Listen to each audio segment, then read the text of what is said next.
Dear friends, Gospel of John, as beloved as it is unfortunately the earliest example of early Christian biblical anti-Judaism. And I say that with great sadness and with considerable pain.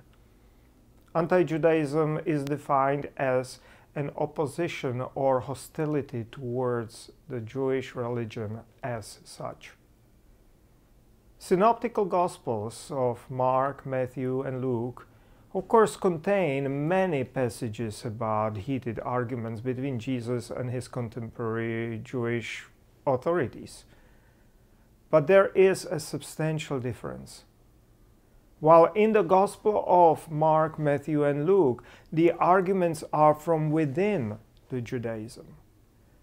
They jostle about the proper practice and meaning of the Jewish religion, practice, and the scripture. By the time the Gospel of John was written, these arguments resemble more barking at each other across the fence. And I can illustrate it by the way individual Gospels refer to different groups within the Judaism. Let us compare the Gospel of Matthew and Gospel of John, both of similar length. So the Gospel of Matthew mentions the Pharisees 29 times, the scribes 21 times, the Sadducees 7 times, the Herodians once, and collectively the Jews 5 times. On the other hand, the Gospel of John mentioned the Pharisees 18 times, the scribes once.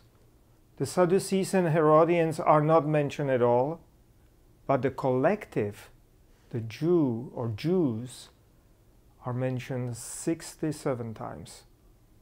It becomes even more evident when we compare this catch-all term, the Jew or Jews, across the New Testament Gospels.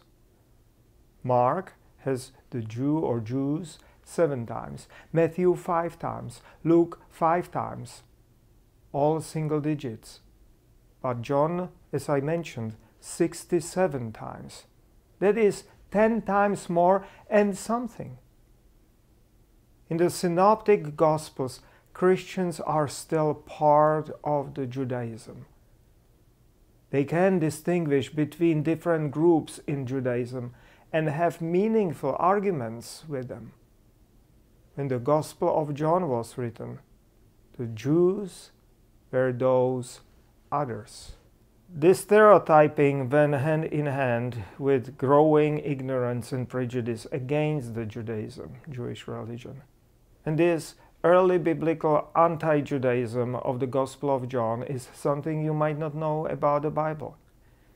And it is also something we must not ignore, but recognize, name, and face.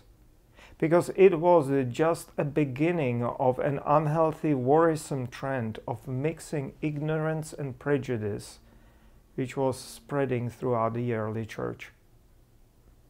Like an example, in Gospel of James, of course, non-biblical, post-biblical, also called as Proto-Evangelion of James, where we have this very bizarre take on Judaism derived from peculiar reading of the Hebrew scripture.